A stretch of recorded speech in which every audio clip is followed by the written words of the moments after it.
Hello friends, welcome to my YouTube channel Colon. Colon means collaborative learning. Classroom को collaborative learning community बनाना ही हमारा एक main motto है, like this. So ये session bilingual रहेगा, Hindi medium वालों के लिए भी एंड इंग्लिश मीडियम वालों के लिए भी, ताकि कोई परेशानी ना आए. So हम इस लेक्चर में बहुत कुछ डिस्कस करेंगे. नेचर ऑफ साइंस के बारे में, साइंटिफिक नॉलेज टेंटेटिव होती है कि नहीं होती है, अस्थाई है या नहीं है, साइंटिफिक एक्सप्लेनेशन फॉल्सिफाएबल है या नहीं, खंडन योग्य है या नहीं. अगर वो एक ऑप्शन में पूछ सकते हैं तो किन्होंने बोला था कि साइंटिफिक एक्सप्लेनेशन फॉल्सिफाएबल है, उनके बारे में भी पूछ सकते हैं. तो हम इस लेक्चर में उन्हीं के बारे में स्टोरी की तरह एक पढ़ेंगे. तो ये बहुत ही इंटरेस्टिंग लेक्चर होने वाला है. सो एंड तक पूरी वीडियो देखना. फिर हम ये क्वेश्चंस भी डिस्कस करेंगे, इंडक्टिव डिडक्टिव रीजनिंग के बारे में भी डिस्कस करेंगे, जो एक पेडागोजी का बहुत ही इंपॉर्टेंट पार्ट है, आपको पता ही होगा. So let's begin. सो जब भी कभी प्रॉब्लम आती है तो साइंटिस्ट क्या करते हैं, उसकी एक हाइपोथेसिस बना लेते हैं. हाइपोथेसिस क्या होता है? उपकल्पना करना. जैसे मैंने एक उपकल्पना कर ली कि ऑल स्वान्स आर वाइट. ठीक है, कि जो सारे के सारे स्वान्स हैं वो वाइट हैं. तो उसको फिर सपोर्ट करने के लिए मैं कोई एविडेंस तो ढूंढूंगी ना. अब जैसे यहाँ पे फिगर में दिखाया है कि H0 एंड H1 कोई हाइपोथेसिस है. ठीक है, उसको फिर वो एविडेंस ढूंढने जाते थे कि हमारी जो हाइपोथेसिस है वो सही है कि नहीं है. अब कार्ल पॉपर एक बहुत ही ग्रेट फिलोसोफर रहे हैं. ठीक है, तो वो इस सब चीजों को देख के वो डिसएग्री करते थे, वो परेशान थे. ये पिक्चर में भी लग रहा है कितने परेशान है. तो वो कहते थे कि scientist do begin with hypothesis. ठीक है, वो जरूर अपने एक हाइपोथेसिस, अपने एक आइडिया से जरूर वो शुरू करते हैं, बट उनकी जो हाइपोथेसिस है वो फॉल्सिफाइड हो सकती है. फॉल्सिफाइड मींस जो खंडन योग्य है बाय एविडेंस, वो मतलब प्रूव हो सकती है रॉन्ग. सो कार्ल पॉपर की थ्योरी ऑफ फॉल्सिफिकेशन क्या है, उसके बारे में हम पढ़ते हैं. सो कार्ल पॉपर की थ्योरी ऑफ फॉल्सिफिकेशन हमें क्या कहती है? ये हमें सजेस्ट करती है a theory to be considered scientific. अगर हमने किसी थ्योरी को साइंटिफिक मानना है, it must be able to be tested. पहले टेस्ट होएगी, फिर कंसीवेबली प्रूवन फॉल्स. फिर हम उसको कंसीवेबली मींस पॉसिबली हम उसको फॉल्स प्रूव कर देंगे. फॉर एग्जाम्पल, हमने एक हाइपोथेसिस बना ली कि सारी की सारी स्वान्स वाइट है. मोस्ट ऑफ द टाइम हमने व्हाइट स्वान्स ही देखी होंगी सभी ने. तो वो कैसे फॉल्सिफाई हो सकती है? By observing a black swan as shown in the picture. So next Popper हमें एक एग्जाम्पल देते हैं कि यूरोपियंस ने थाउजेंड्स ऑफ इयर्स तक यूरोपियंस ने थाउजेंड्स ऑफ इयर्स तक मिलियंस ऑफ व्हाइट स्वान्स देखी हैं.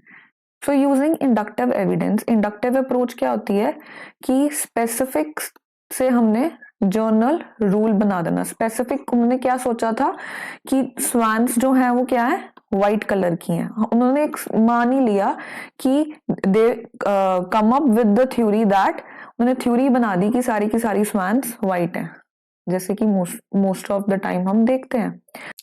सो पॉपर डिसअप्रूव करते हैं with the idea of inductive evidence. वो ऑस्ट्रेलिया चल जाते हैं यूरोपियंस को ब्लैक स्वान से इंट्रोड्यूस करवाने. पॉपर का ये पॉइंट रहता है कि no matter how many observations you made, जितनी मर्जी ऑब्जर्वेशन आप बना लो एक थ्योरी को कंफर्म करने के लिए, there is always the possibility that the future observation को डिसअप्रूव इट. कि हमेशा एक पॉसिबिलिटी रहेगी कि फ्यूचर ऑब्जर्वेशन पिछली जितनी भी ऑब्जर्वेशन है उनको डिसअप्रूव कर दे. इंडक्शन का मतलब ये नहीं होता कि कुछ भी सर्टन हो, कुछ भी श्योर हो.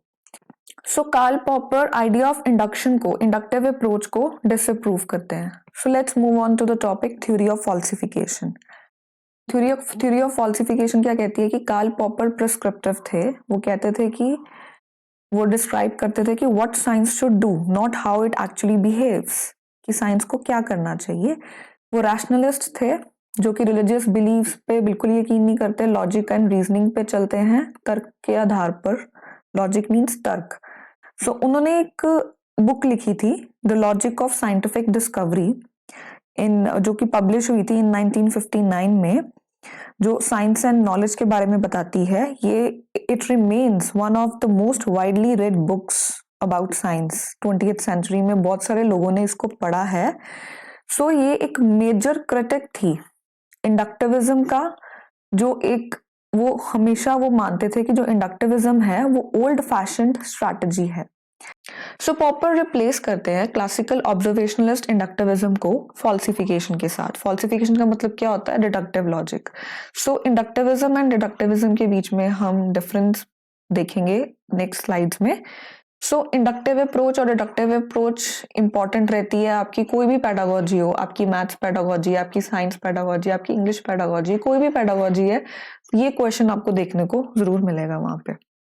सो let's go to the next slide. So आपको लेक्चर इंटरेस्टिंग लग रहा हो, आपको कुछ नॉलेज मिल रही हो, कुछ सीखने को मिल रहा हो, तो जरूर लाइक, शेयर एंड कमेंट करना। तो नेक्स्ट हम बढ़ते हैं आगे। Inductive reasoning and deductive reasoning के बारे में डिफरेंस देखते हैं क्या होता है। इंडक्टिव रीजनिंग का मतलब क्या होता है? आगमन विधि। एंड डिडक्टिव रीजनिंग का मतलब क्या होता है? निगमन विधि।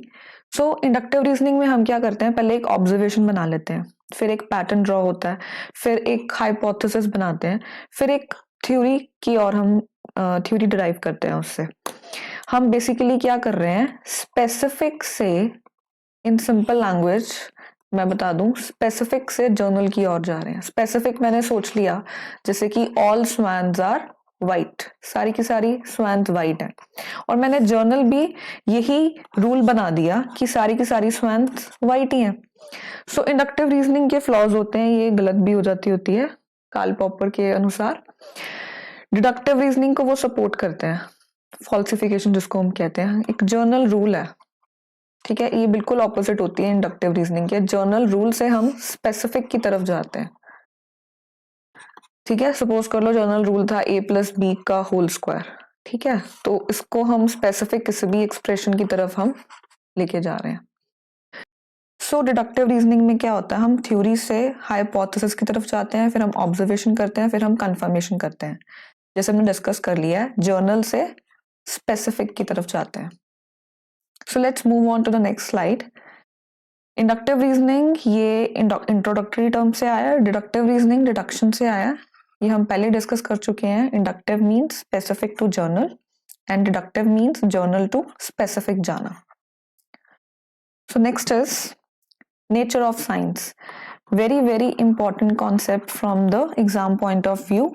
नेचर ऑफ साइंस क्या है? ये टेंटेटिव है, इट कीप्स चेंजिंग, ये डायनामिक है, ये लॉजिक के आधार पर चलता है। लॉजिक मीन्स तर्क। डेवलपमेंटल है, मीन्स डेवलपमेंट मीन्स विकास। जैसे कि आपने 9th स्टैंडर्ड में पढ़ा होगा स्ट्रक्चर ऑफ एटम, उसमें बहुत सारी थ्योरीज आई थी। पहले जे थॉमसन की थ्योरी आई थी, फिर उसके बाद रदरफोर्ड की आई थी, then Bohr's model of atom आया था जो एक्सेप्ट हुआ था।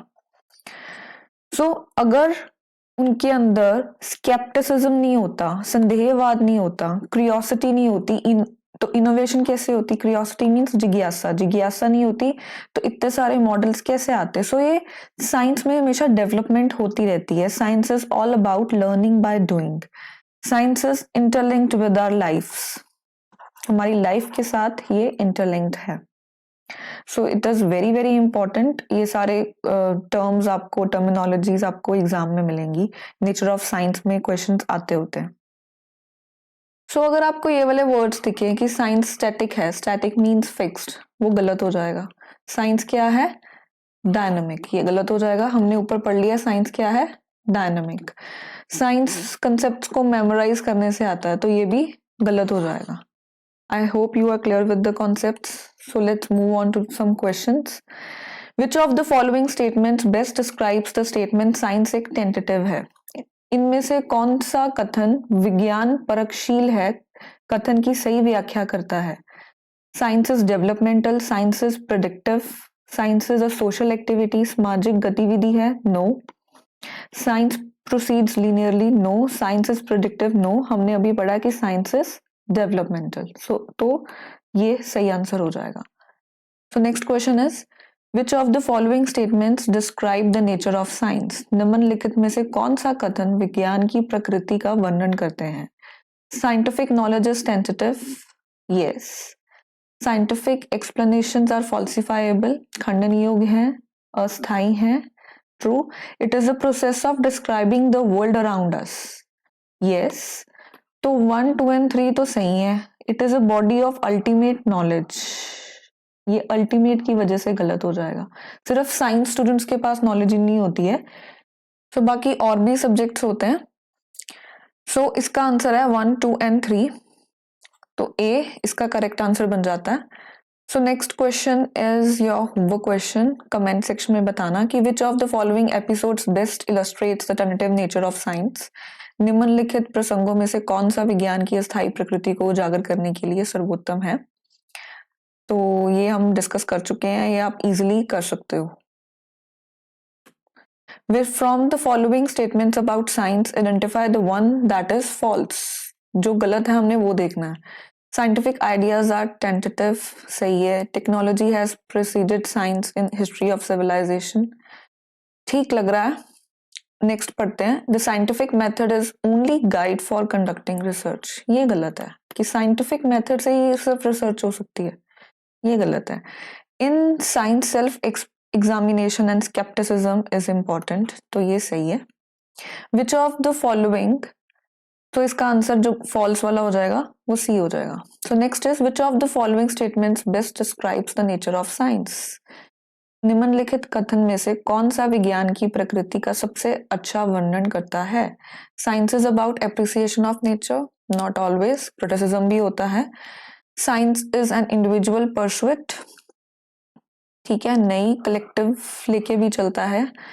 Science is value free, no, society के लिए यूजफुल भी तो होता है ना, वैल्यू फ्री तो है ही नहीं है। And objective to the core, so ये भी गलत है। तो science is a social endeavour, ये सही है कि ये सामाजिक प्रयास के लिए, ये सबके लिए हेल्पफुल होता है, सोशल एंडेवर तो है।